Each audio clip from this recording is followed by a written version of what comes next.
Hello, this is Casey Grant, and welcome to the introductory lesson for Adobe Premiere Pro.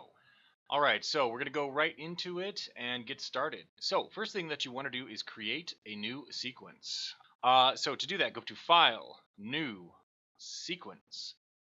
Now, there's a lot of different presets and different codecs and things that you can choose in Adobe Premiere Pro. I'm not expecting you to memorize what all of them are, but as you get more into video production, you'll be more familiar with all of them. For our purposes here, we're only going to go over a couple of simple ones. ABC HD gives you options for 1080 or 720. 1080i is interlaced, 1080p is progressive. If we were doing a high definition 1080, 1920 by 1080 video, we'd probably choose this one for our editing space, 1080p, 30 frames per second. But because this is an introductory project, we are going to choose something a little bit smaller, which is DV NTSC, which is standard H.264 format you can output in. It is smaller in widescreen format. There is 720 by 480. It has a pixel aspect ratio of 1.2121. There's two choices in here, standard or widescreen. Standard is a 4:3 aspect ratio, which is like older TVs. They're more square size. And widescreen is a 16 by 9 aspect ratio, which is what you see in front of you here, which is like widescreen TVs, current flat screen TVs, the shape of your cell phone, etc. The reason we're choosing this one is because it's just going to be a smaller format for exporting, and for practice it's good. Alright, so you're going to choose DV, NTSC, widescreen, and then 48 kilohertz for the wave. Okay, now this is your workspace. There's 5 windows here. 1, 2, 3, 4, 5. You can edit your workspace. We're working in just the standard editing format. I have my library here, effect control window here, your preview window, your timeline, and then this, I usually just keep my effects down here, but you can, arrange these however you want. There's different presets within Adobe Premiere as well if you're going for color editing, like if you needed to do some color grading or anything like that. There's also an effects window, audio, graphics we'll get into later for if you're making titling or anything like that. But for now, let's just stick with editing. Alright, so first thing that we need to do is find material to put in our video. For our first project, we are just going to make a slideshow. The goal of this project is just to get familiar with the software. We're not going to worry about editing too much right now. We're just importing and placing files, learning how to make them shorter, longer, putting the song, just basic stuff to get you familiar with navigating the software itself. Alright, so let's bring Premiere back up there. Okay, so I just chose a bunch of random pictures here. You can go through your computer and find whatever pictures you want. I'm just going to grab 5 from a football game, pictures I took. Drag them over, drop them into your library here. And everything has to go in here first. With newer versions of Premiere, you actually can drop them directly on the timeline, but if for some reason you're using an older version of Premiere, you want to drop it into your library first. If you need to, you can go over to the File, Import, and that'll open up your import window, and you can find things in there and then import it that way. But for our purposes, simplicity's sake, we're just going to drag and drop.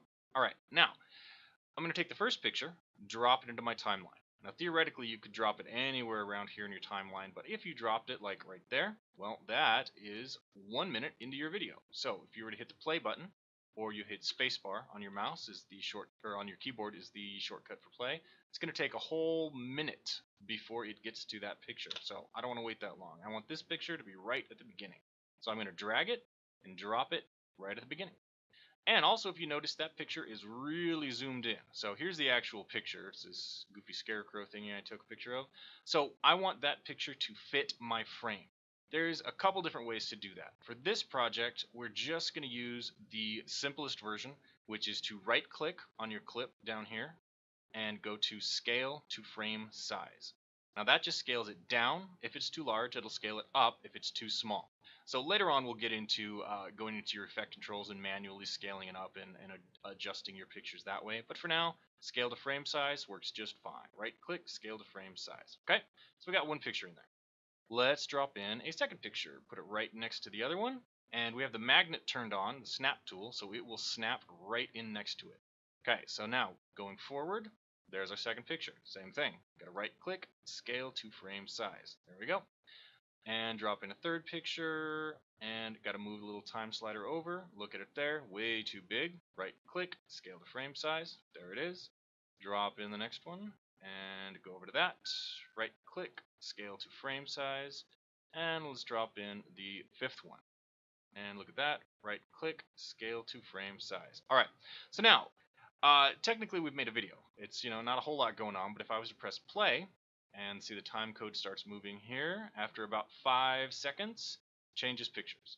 After about 5 more seconds, it will change pictures. All right, now that's because when you drop a picture in, it defaults to 5 seconds. Doesn't mean it has to be 5 seconds, it just gives you a place to start.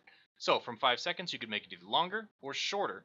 In this case, I want it to be shorter than 5 seconds. So I want to zoom in and make my clips shorter than 5 seconds. Now it's really hard to do when they're this tiny. So I'm going to zoom in by grabbing the little bar here. On older versions of Premiere Pro, there's a little slider down here. But on this one, I'm going to grab this and zoom in.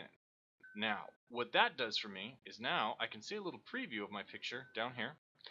But I can hover over the end of the clip, and it's turned into that little red bracket there. Now I can grab the end and drag it in. And it tells you there, as you're sliding, how much you're taking off of it. So I'm taking off 2 seconds there. Now there are ways to be more precise, like by right-clicking and going into speed duration and manually changing it, but we'll get to that later. For right now, let's just learn how to manually edit the clips down, okay? So hover over the end of the clip, drag it down. Now you got this black space in there. I don't want a black space between my clips, so I'm going to grab my clip, slide it over. Grab the end, shrink it down, slide it over, shrink it down, slide it over, shrink it down, and slide it over. There we go. Now if I hit play or press spacebar on the keyboard, after about 3 seconds, it changes pictures. After about 3 more seconds, a little bit over, it changes pictures. Okay? So now let's put in a song. It becomes a lot more interesting once you put in music. So you can choose whatever song you want. For this, because I might have to upload this somewhere, I'm going to choose a no copyright song. I pulled it off YouTube. It's copyright free, and just grab anything here. Silent Partner, Spring in My Step. Again, drop it into your library. Everything has to go here first. And we'll get into organizing libraries later, because if you have a project that has a ton of stuff in your library, you want to start creating bins and putting things together. But for now, let's just drop it in there. So take my song, put it in. Now I cannot drop it here because these are video layers. That's what the little V stands for. But I can drop it down here in the audio layers. Drop it in. There we go. And you get a little waveform. And I'm going to edit this down just a little bit, scoot it over, and then let's turn it down. Now, when I press play,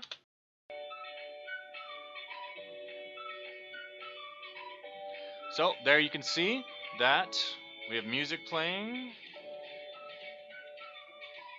and the pictures going at the same time.